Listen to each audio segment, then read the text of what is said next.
तो धन्यवाद ज्ञापन में खड़ा हुआ, पकड़ा माइक लिया होगा उस समय का कोई विस्तार यंत्र, कहा कि देखो भाई सभासदों में क्रोध में नहीं बोल रहा हूं। आप जान लीजिए ये सब चिन्ह है। क्रोधी व्यक्ति पहले कहेगा हम क्रोध में नहीं बोल रहे, नहीं। और एक बड़ी विचित्र बात, एक नंबर के जो झूठे लोग हैं वो कसम खाना पहले शुरू कर देंगे। ये उनकी भी समझ लीजिए स्थिति। ये सब उनकी गणनाएं हैं। अब क्या किया है, मैं शपथ पूर्वक कह रहा हूं, झूठ नहीं बोल रहा हूं, और क्रोध में नहीं हूं, राग में नहीं, द्वेष में नहीं, अविद्या में नहीं हूं। ये जो शंकर हैं ये किसी पूजा में बुलाने लायक नहीं। इनको किसी भी अनुष्ठान पूजा यज्ञ में भाग नहीं मिलना चाहिए। हमारी मति मारी गई थी जो हमने अपने पिताजी के कहने पर इनसे विवाह कर दिया अपनी बिटिया का। दक्ष कह रहा है ये सब बाबा नहीं बोले, इतना बोलते बोलते श्राप दे डाला। शिव जी नहीं बोले, नंदी बिगड़ गए। नंदी खड़े हो गए, कहे दक्ष जो इस सिर हिला हिला के तुम गाली दे रहे हो बाबा को, ये सिर तुम्हारा कट के गिर जाएगा। अब तो दक्ष ने उनको भी श्राप दे दिया। उधर से नंदी, इधर से ये, फिर श्राप पे श्राप होना शुरू किया।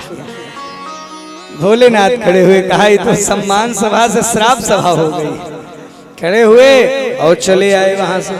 बाबा तो भूल गए, लेकिन ये भूला नहीं।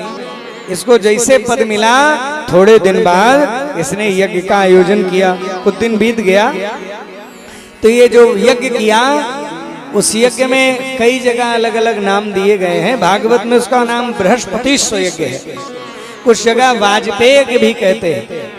इसका दोनों का यज्ञ का एक ही मतलब है, ज्ञान वृद्धि। ज्ञान वृद्धि के लिए किया जाता है, और इसको केवल ब्राह्मण ही कर सकते हैं। नियम है शास्त्र का कि ये बृहस्पतिश्व यज्ञ है। और अच्छा ये बात मत सोचिएगा कोई जातिवादी बात कर रहे हैं। क्षत्रिय भी एक यज्ञ है, उसको न ब्राह्मण न वैश्य कोई नहीं कर सकता। राजसूय यज्ञ उसको केवल क्षत्रिय कर सकता है। वैश्य स्तोम यज्ञ है, नंद बाबा करते थे। नंद बाबा जहाँ उनका प्रकरण है वहां लिखा है वैश्य स्तोम यज्ञ किए। तो वैश्य स्तोम केवल वैश्य ही कर सकते हैं, सबके लिए है। हमारे यहाँ यज्ञ में चारों वर्ण रह सकते हैं, लिखा है नियम में। और जो लोग कहते हैं कि इनको विद्या से अलग रखा गया, हम अभी परसों पढ़ रहे थे संत रविदास को। पढ़ा है आपने? नहीं है? आजकल जो एक नई शब्दावली दे दिया दलित, ये कहीं लिखा पढ़ी में नहीं है। ये कहीं भी लिखा, हमारे यहाँ सवर्ण ही सब हैं, कोई अस्वर्ण है ही नहीं। हमारे यहाँ चारों सगे भाई हैं, जैसे राम लक्ष्मण भरत शत्रुघ्न चार भाई हैं। इनमें बड़ा छोटा भले हो सकता है, ऊंच नीच नहीं है। हमारे यहाँ चारों भाई हैं और चारों ही स्तंभ हैं सनातन के। इनमें कोई छोटा बड़ा ऊंच नीच नहीं है। हमारे यहाँ कोई छुआछूत की व्यवस्था नहीं है। हमारे यहाँ शास्त्र विधि है, उनमें सबको अधिकार है, सारी व्यवस्था है। हमारे यहाँ आज से 750 वर्ष पूर्व काशी में संत रविदास गुरुकुल चलाते थे। ये लिखा पढ़ी में है, लिखा पढ़ी में। अंग्रेजों के एक पत्र में लिखा मिला, संत रविदास का भी गुरुकुल था। तो आप विचार कर सकते हो 750 वर्ष पहले जो आज का दलित लिख रहे हैं, उन्हीं के परिवार के एक व्यक्ति गुरुकुल चलाते थे और उस गुरुकुल में पढ़ने की व्यवस्था होती है। कैसे मान लोगे? तो निवेदन करूं, हमारे यहाँ ये सब बातें नहीं हैं। आपको बताया कहाँ थे महाराज, चर्चा किया, दक्ष ने व्यवस्था बनाई, कहा कि ये तो ठीक नहीं है। यज्ञ किया और यज्ञ में सारे लोगों को न्योता दिया, लेकिन उसमें एक नोट लिखा। नोट लिखते हैं ना, एक जगह छोटा से लिख देते हैं। इस कार्यक्रम में ये विशेष है, विशेष में लिख दिया कि चाहे जहां से जो आवे, थोड़ा घूमना पड़े तो घूम ले, तेल पेट्रोल थोड़ा ज्यादा लग जाएगा चलेगा, लेकिन कैलाश होके आवे, पता चले इनका न्योता नहीं। महाराज हुआ यही, और अच्छा जिनका न्योता नहीं होता है उनके यहाँ पहले लोग लोटा लेके पहुंचते, चला जाए, जानते हैं इनका न्योता नहीं आया है, लेकिन स्थिति है। और हुआ क्या महाराज, सारे लोग पहुंचे और जो पत्नियां हैं वो भी ऐसा गीत गा रही हैं कि लग रहा है एकदम उसी से। तो सती जी देखी और देखा क्या, सती बिलो के व्योम विमाना, सती बिलो के व्योम विमाना, सती बिलो के व्योम विमाना, सती बिलो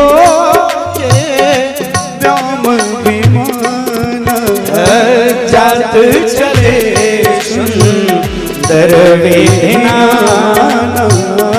जात चले सुंदर विधाना।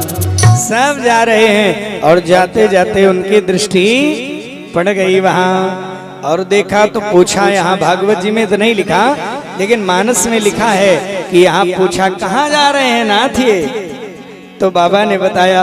और भागवत में तो लिखा है कि सती ने ही भगवान शिव को बताया। सती ने क्या बताया, लिखा है कि प्रजापते स्वसुर से सांप्रतम, हे नाथ प्रजापति जो आपके ससुर जी है ना, ये भी तो कह सकती थे हमारे पिताजी के यहाँ, नहीं कहा, कितनी चालाक है। कह रही प्रजापति जो आपके ससुर जी हैं, मैंने इनको अपना संबंध याद आ जाए, आपके ससुर जी के यहाँ यज्ञ हो रहा है, उसी यज्ञ में भिषरामी बामोते, हम भी चलेंगे आपके बाएं भाग में बैठेंगे वहां। तो कहा तो बहुत ठीक, क्या कहा, गोस्वामी जी कहते हैं कहो नीक मोरे मन भावा, लेकिन यह अनुचित नहीं निवत पठावा, न्योता नहीं आया तो ठीक नहीं है।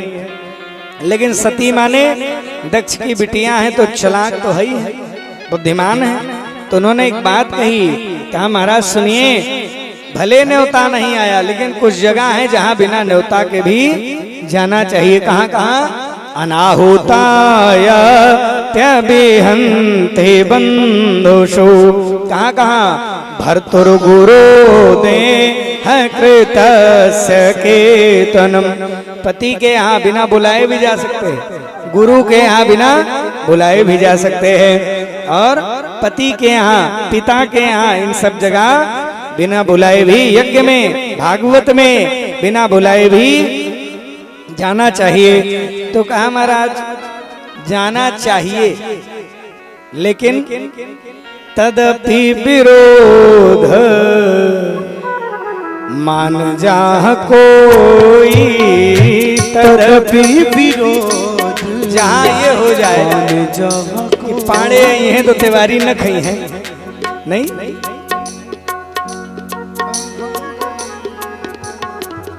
इतनी दुविधापूर्ण स्थिति हो गई है। प्रधान जी एक निवेदन करो, बहुत विशेष बात है, ये हमारे समाज का कलंक है, इस कलंक को मिटाने की जिम्मेदारी भी हमारे ही समाज के ऊपर है। और यदि समय रहते इस कलंक को आपने अपने परिवार से नहीं मिटाया तो आपको मिटने से कोई नहीं रोक पाएगा, आपकी गणना कहीं होगी नहीं। इस बात को ध्यान रखना, ये सोचते रहोगे कि फलाने ही हैं तो फलाने न कहीं हैं। अरे कोई व्यक्ति यज्ञ कर रहा है, व्यवस्था जुटा कर रहा है, किसी तरह से सब व्यवस्थाएं लगाया है, और आप वहां पहुंच के राजनीति फान रहे हो कि हमारी तो नाली के लिए इनसे लड़ाई हुई थी, अब अगर वो जाएंगे तो हम नहीं जाएंगे भाई। अरे आप उसके विशेष व्यवस्था को, उसके कार्यक्रम को संयोजित करिए, उसके कार्यक्रम को सफल बनाइए कि भैया लड़ाई दूसरी जगह है, दूसरे विषय पे है, दूसरे कार्य के लिए है, लेकिन न्योता आएगा तो हम वहां जाएंगे और भोजन करेंगे, भले उनसे बातचीत ना हो। और जो हमारे यहाँ न्योता होगा तो तुम उनको मत देना, वो तुम्हें नहीं देंगे, लेकिन इसको समाज को कई खंडों में बांट देना, ये हमारे समाज का कलंक है और निवेदन पूर्वक कहूं, आप इस कलंक को दूर कर सकते हो और करने का प्रयास ये मत सोचो कि दूसरा करेगा, सबसे पहले मुझे ही करना है। ये विषय याद करके रखोगे, आपका कल्याण होगा, आपके समाज का कल्याण होगा और आपका अस्तित्व भी बचा रहेगा। इसलिए तदपि विरोध मान जा कोई, तदपि विरोध मान जा कोई। जिसके अपने घर में समस्या हो वहां नहीं जाना, भूल गए हैं चले जाना। निवेदन करूं, अब हुआ क्या, देवी जी जाने को तैयार हो रही। लिखा है निष्क्रमति निर्विशति द्विधा शशा, एक ही सती दुई दिख रही हैं, कभी बाहर जाती कभी अंदर आती, कभी बाहर जाती कभी अंदर आती। क्यों? ये माताओं का सहज स्वरूप है। मैया निवेदन करो, ये सब भूल जाती है, लेकिन इन्हें अपनी माँ की जब याद आती है ना, तो ये कुछ भूल नहीं पाती। इन माताओं को इनके घर में कुछ ना रहे, इनके भाई ना माने चलेगा, भाभियां सम्मान ना दे चल जाएगा, घर में कोई बड़े से बड़ा संकट आ जाए, इनको एक बात का बड़ा ध्यान रहता है, अभी मेरी माँ, मैं अपनी माँ से कहूंगी मेरी माँ व्यवस्था करेगी, और माताएं करती भी। उनकी बेटियों पर जब कष्ट आता है तो सबसे पहले ढाल के रूप में माँ खड़ी हो जाती है। उनके लिए माँ अपना जीवन लगा देती है। महाराज, माताएं हैं सब कुछ है, माँ नहीं है। तो घर में एक बिटिया ने कहा, गुरुजी अब मेरी माँ नहीं है और मैं उस घर में जब जाती हूँ, जिस घर में मेरे बिना दिवाली नहीं बनती थी, जिस घर में मेरी पहली दीपक जलाने से ही दीपावली प्रारंभ होती थी, जिस घर की दीवार पर मेरी पेंटिंग से रंगोली बनती थी, जिस घर के आंगन में पहली बार मैं छमछमा करके नाचती थी, उसी आंगन में उसी कमरों में जब मैं जाती हूँ तो विचार आता है मेरी माँ नहीं है तो किस कमरे में अपना सूटकेस रख दो, हमारा बैग किस कमरे में रखा जाएगा। मुझे वो बात पीड़ा देती है, मैं अपने किस कमरे में इस बैग को रख दूं, कोई ये ना कह दे यहाँ तो ज्यादा सामान। जिस घर की सारी सामग्रियों पर मेरा एकाधिकार होता था, आज एक तौलिया उठाते समय भी लगता है कोई पूछ ना ले, मेरा है। निवेदन करो, बेटी का पूरा अधिकार सब माँ से। आज मैया को अपनी माँ की याद आई, और एक बात कह दूं, इनको घर में सब मिल जाए, सासु मिले ससुरारी मिले और सुंदर धामों मिले सुख चेटी, सब गुण खानी मिले पति देव, जो अवगुण लाख सके जो मीटी, और इंद्र के वैभव क्यों ना मिले, तब बाप के भवन न भूलती बेटी। ये बेटियां पिता का घर नहीं भूलती। आज निकल पड़ी, बाबा ने विदा कर दिया, गई वहां और लोग तो दूसरी तरह मिले, लेकिन माँ को पता चला बेटी आ गई, दौड़ पड़ी माँ, हृदय फैला दिया, हाथ फैला करके अपने हृदय से लगा दिया, मानो बेटी को सब मिल गया। यही चाहिए बेटी को। बेटी को आपका धन संपत्ति वैभव नहीं चाहिए, बेटी को सम्मान से आपने बोल दिया, बस प्रेम भरी आवाज सुन लिया बेटी ने, मानो उसको सारे पदार्थ मिल गए। बेटी को हृदय से मैया ने लगाया, मानो संपूर्ण लाभ मिल गया। मैया ने कहा चिंता मत करो, पिता है हम संभाले।